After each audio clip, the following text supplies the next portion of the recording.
बिस्मिल्लाहिर्रहमानिर्रहीम। अस्सलाम वालेकुम। सुबह हो गई और उठते ही मेरी नज़र जो है सामने, हमें 3 किलोमीटर तो दूर होगी, बीच पे पड़ गई। तो वो बोट दूर से नज़र आ रही थी, तो मैंने कहा चलो उसको मैं जूम इन थोड़ा करके देखती हूँ, ये है, चल रही है, खड़ी है, क्या है। पर वो आराम से टुमकी में खड़ी हुई थी। तो ये जनाब सुबह का आगाज़ हो गया है। आज का दिन भी काफ़ी ज़्यादा बिजी होने वाला है क्योंकि मेरे नेफ्यू की आज 15th बर्थडे है। वो सेलिब्रेट करेंगे, उसका गिफ्ट लेके जा रहे हैं। पहले तो हमने यही काम किया ना, नाश्ते वाश्ते जो करने थे कर लिए, उसके बाद हम गए हैं उसकी बर्थडे सेलिब्रेट करने। इतना मज़े का केक बनाया था और हमने इसको चाय के साथ बहुत इन्जॉय किया। तो ये तो जनाब उनकी बर्थडे है। आप ज़रा सुने हमारी ब्यूटीफुल आवाज़ों में ज़रा।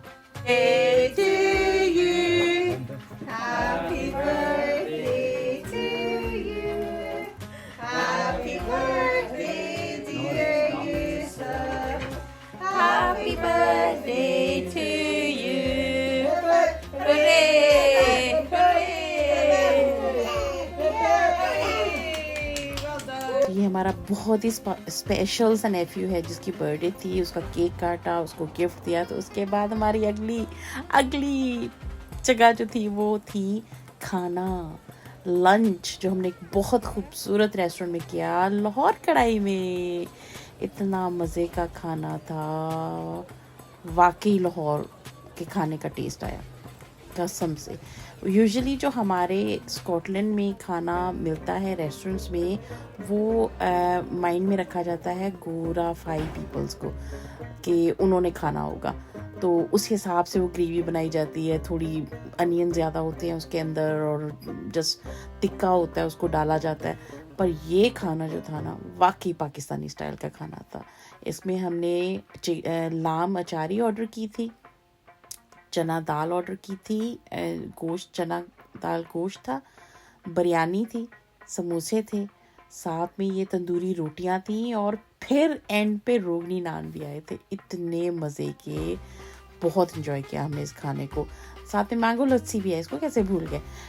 बिरयानी में बहुत मिर्चें थी, पर मिर्चें खा के बड़ा मज़ा आया है। बस सू स्पाइसी करके जो हमने खाया है ना, उसको इतना एंजॉय किया इस खाने को। तो पर ऐसा स्पाइसी खाना खाने के बाद आपको प्यास कितनी लगती है ना। अच्छा, इनकी सर्विस भी बहुत अच्छी थी। इतना जल्दी हमें खाना दिया गया और इतना मज़े का खाना दिया गया। I must recommend, you should all go and try this place. Is beautiful food, so tasty. होगी, इन्होंने मुझे कोई पैसे नहीं दिए थे एडवर्टाइज करने के लिए। ये मैं दिल से बता रही हूँ आप लोग कि वाकई इनका खाना बहुत मज़े का था। तो इसको हमने ना एक इसकी जो बाइट थी ना, उसको एंजॉय किया था और हमने एक बाइट पे बैठ के कहा था वो ये तो बहुत अच्छा है, ये तो वाकई बहुत अच्छा है। या तो उस दिन शेफ़ का मूड अच्छा था, उसने इतना अच्छा खाना बनाया, या फिर हमारी किस्मत अच्छी थी, है ना, एक चीज़ हो सकती है। अच्छा, अब आप गैस करेंगे क्या चीज़ है। सोचिए। अच्छा, जब मेरी पहली नज़र इस पे पड़ी तो मैंने पहले स्क्रीन किया और मैंने कहा ओ माय गॉड, हमारी बीच पे क्रूज़ शिप आई हुई है। और मेरे बेटे ने मुझे जवाब दिया, मम नहीं, ये बिल्डिंग है। इमेजिन करें। अब वो काफ़ी फॉगी हुआ था, तो वो दूर से इतना क्लियर नहीं था ये क्या चीज़ है। तो उसने कहा नहीं, जब तक कि हम उसके पास नहीं चले गए, वो उसको कहता रहा नहीं ये बिल्डिंग है। बाद में कहता है नहीं, वाकई क्रूज शिप ही है। तो मैं विनर थी। यस, मैंने राइट गैस किया था। हम अपनी बीच की जो न्यू हार्बर है, नई जो बंदरगाह है, अभी अंडर कंस्ट्रक्शन है, वहाँ पर गए थे। अगेन डॉल्फिन्स ढूंढते फिर रहे होते हैं क्योंकि आजकल डॉल्फिन्स आई हुई हैं, तो उनको वॉच करना ना इतना सूदिंग है ना। आप बिलीव करें, आप अगर बैठ के उनको वॉच करें, आप पता नहीं कितना टाइम स्पेंड कर लेते हैं। It's very soothing. वो तो आपस में खेल रही हैं, अटकेलियाँ कर रही हैं और हम ऐसे खुश हुए जा रहे हैं। अच्छा, ये वही वाला ड्रोने वाला वो है लाइट हाउस ना, जहाँ पर वो रहती हैं बाल गिरा के नीचे। मैं जोक कर रही हूँ। अक्सर फिल्मों में, ऐसी फिल्में जो बनाई जाती है ना, खौफनाक सी हॉरर मूवीज़ जो बनाई जाती हैं, वो ऐसी जगहों पे ही बनाई जाती हैं। तो कभी हम ट्राई करते थे कैप्चर करने के लिए, ये मून है या सन है, तो मैं उनको कहती थी बेवकूफ़ो, ये सन है, मून कहाँ से अभी से आ गया। तो बस ऐसे ही हम जूम इन कर कर के देख रहे थे कि कहीं डॉल्फिन है, कहीं। ये जिस दिन जैसे मैंने बताया कि हम बहुत दिनों से डॉल्फिन्स को ढूंढ रहे थे, तो हमें मिल नहीं रही थी। तो हम रोज़ ट्राई कर रहे थे जाने की, और जिस दिन ये वीडियो बनी है उस दिन बहुत फॉगी था, तो फिर डॉल्फिन्स का तो कोई काम ही नहीं था ना फॉगी में आना। वो तो थोड़ा सा वार्म वेदर होता है, तब वो निकल के आती हैं और अपने नज़ारे करवाती हैं। आप वैसे ही देखिए खूबसूरती, इतनी खूबसूरती है, इतना पीसफुल है। अच्छा, फिर हमें तो हॉबी मिल गई कि ये अब ये क्रूज़ आई कहाँ से है और इसने जाना कहाँ पर है। हम तो फिर क्रूज़ के पीछे हो गए, डॉल्फिन्स तो मैं भूल ही गई कि वो क्या चीज़ है। हम इसको चेक करने लगे, फिर हमने गूगल किया ये क्रूज़ कहाँ से आई है।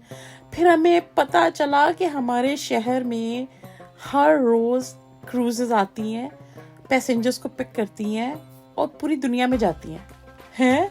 हमें तो पहले तक पता चला है। चले भाई, ये हमारी नेक्स्ट डेस्टिनेशन है। अब हम इंशाल्लाह क्रूज ट्रिप जो है वो प्लान करेंगे। तो हम इसकी देख रहे थे सारी चीज़ें, तो उसमें चार्जेस तो टू मच है। चलो वो तो होते हैं, ऑब्वियसली उन्होंने आपको इतनी सर्विसेज प्रोवाइड करनी है, लेकिन इसमें हलाल हराम का भी बड़ा देखना पड़ता है। You are paying so much money and then आपके ऑप्शंस बहुत लिमिटेड हो जाएंगे, क्योंकि इसके अंदर हलाल फूड तो अवेलेबल ही नहीं होगा। तो मेरे ख्याल में जब हम बुकिंग करेंगे तो शायद रिक्वेस्ट कर सकते होंगे कि आप हमें हलाल फूड्स दें। तो ये देखिए, मैं जूम इन करके इनके कमरों तक घुसने की कोशिश कर रही हूँ, पर मैंने की नहीं। फिर मैंने कहा नहीं, इतनी रहने देती हूँ। तो ये इस क्रूज़ शिप की थी। फिर अच्छा, हमारी किस्मत भी अच्छी थी। हम जब गए तो वो सुबह आके वो खड़ी हुई थी वहाँ पर, और इस तरह से ही करती हैं क्रूजेस, आती हैं अपने पैसेंजर्स को टाइम बता देती हैं कि इतने बजे से इतने बजे तक हम यहाँ पर हैं, आप लोग सिटी का टूर कर लें। वो अपनी सिटी का टूर कर लेते हैं, तो उसके बाद दोबारा से वहाँ से नए पैसेंजर्स लेके और उनको पिक करके जो पुराने पैसेंजर्स हैं चली जाती है किसी दूसरी हार्बर पे, किसी और बंदरगाह पे खड़ी हो जाती है। तो ये हमारे होते होते ही हुआ कि जैसे हम लोग वहाँ पहुँचे तो ये वहाँ खड़ी थी, और उसके बाद इसने मूव होना शुरू कर दिया। इतनी प्यारी लग रही थी क्रूज़ है, कसम से मेरा दिल कर रहा है कि मैं जर्नी करूँ क्रूज़ की। तो ये जनाब वो डॉल्फिन हंट प्लेसेस है जहाँ पर हमने जो है वो डॉल्फिन वॉच किया, और आपको कल की वीडियो में दिखाया भी। फिर घर आई तो भूख लगी हुई थी, और सब ने कुछ खाया, चिकन विकन, तो मेरा दिल नहीं कर रहा था। मैंने गार्डन से फ्रेश स्पिनच, पालक तोड़ी, फ्रेश मैंने जो था वो स्प्रिंग अनियंस ऐसे खींच के निकाले। ये फ़ायदा होता है किचन गार्डन का, इतना फ्रेश आपको सब कुछ मिल रहा होता है। साथ में मैंने मिंट तोड़ा चटनी बनाने के लिए, कोरिएंडर, धनिया भी लिया, ताकि पकोड़े जो हैं वो चटनी के अंदर डब्बों के अच्छी तरह से खाऊं। तो इस तरह से जनाब अपने गार्डन से सारी चीज़ें इकट्ठी की, और मैंने अपने पसंद के जो थे वो पकोड़े बनाए, और मैंने उसको अकेली नहीं खाया, मैंने किसी के साथ नहीं शेयर किया। हाँ जी, ऐसी हूँ मैं।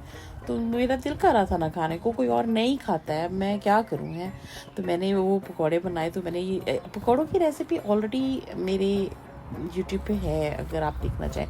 तो ये हमारे बहुत सारे हर्ब्स हैं जो मेरे अब्बू हैं, ससुर मेरे, उन्हें बहुत शौक़ है गार्डनिंग का। तो उन्होंने हर तरह का, मैं कहती हूँ कि दुनिया की कोई किस्म छोड़ी नहीं होगी पुदीने की जो हमारे गार्डन में नहीं होगी, हर तरह की है। और वो खुद पुदीना लाइक भी नहीं करते हैं।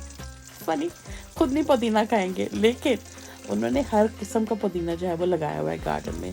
तो वो मैं पकौड़े अपने लिए बना रही हूँ, वही सारे इंग्रेडिएंट्स हैं। आप जाके मेरे पकौड़ों वाली रेसिपी प्लीज़ देखें अगर आपको रेसिपी चाहिए तो। ग्राम फ्लावर है, मैंने लिया था 1 कप, उसके अंदर ½ टीस्पून मैंने रेड चिली पाउडर डाल दिया, ½ टीस्पून मैंने सॉल्ट डाल दिया, ½ टीस्पून मैंने ब्लैक पेपर डाल दी, चम्मच भर के जो था वो मैंने धनिया पाउडर और ज़ीरा पाउडर डाल दिया, ½ टीस्पून मैंने गरम मसाला डाल दिया, और वैसे हल्का सा ज़ीरा वैसे भी मैंने डाल दिया था ताकि वो आपको मज़ा आए ना गरम मसाले का। फिर ये मेरे जो थे फ्रेश वेजिटेबल्स, इनको मैंने बारीक बारीक इस तरह से चुटकी बजा के काट के, और मिर्चें डाल के, और सारा कुछ आलू छील के काट के डाल के। आलू के बगैर नहीं मैं पकौड़े खा सकती, उसके अंदर आलूओं का होना बहुत ज़रूरी है। आई एम अ बिग आलू लवर, यस। तो इतने मज़े के ये पकौड़े बने, इनको बना के, और इतना सुकून मिला इसको खा के। इतना सुकून तो मुझे वो लंच करके नहीं मिला था जितना सुकून मुझे ये पकौड़े खा के जो है वो चटनी के साथ मिला। तो मैं बता रही थी कि जब पकौड़ों में अगर आलू ना हो ना और वो कड़ी के अंदर भी डाले जाएं तो मुझे अच्छे नहीं लगते हैं। मुझे होता है कि ये कैसे पकौड़े हैं। अच्छा, हालांकि जो मोस्टली कड़ी की रेसिपीज़ हैं उसके अंदर पकौड़ों के अंदर वो आलू नहीं डालते, लेकिन मुझे अच्छे लगते हैं तो मैं डाल लेती हूँ। आप भी ऐसे किया करें, जो अच्छा लगता है वही खाया करें। हमें क्या परवाह दुनिया की, हमने अब दुनिया के पीछे लग के खाना, ना ना ना, जो हमारा दिल करता है हमें उसी को खाना है। अच्छा, किस किस ने रोटी के साथ जो है वो पकौड़े खाए हुए हैं? पाकिस्तान में तो बहुत लोगों ने नान पकौड़े खाए हुए हैं, है ना। और मुझे पता है कि आप लोग गोश्त खा खा के ना थक चुके हैं। बड़ी ईद गुजर गई है, फ्रिजें जो थी आपने खाली कर दी हैं। अब आप ऐसी रेसिपीज ही बनाया करें। पकौड़े शकौड़े बना लिए, कोई दाल बना ली, कोई चिकड़ छोले बना लिए, इन चीज़ों को इंजॉय करें। आप छोड़ दें नाम शाम को, नहीं? क्या ख्याल है? मैं तो ऐसे आपको एडवाइस कर रही हूँ जैसे मेरे घर में बनते ही नहीं मुझे लगता है मेरे घर में कभी ऐसा हुआ नहीं है कि चिकन या लाम ना बनी हुई हो ना, हर वक्त बना रहता है कुछ। I hope you like this video. So please share, subscribe and like, and I will see you in the next video. Allah Hafiz.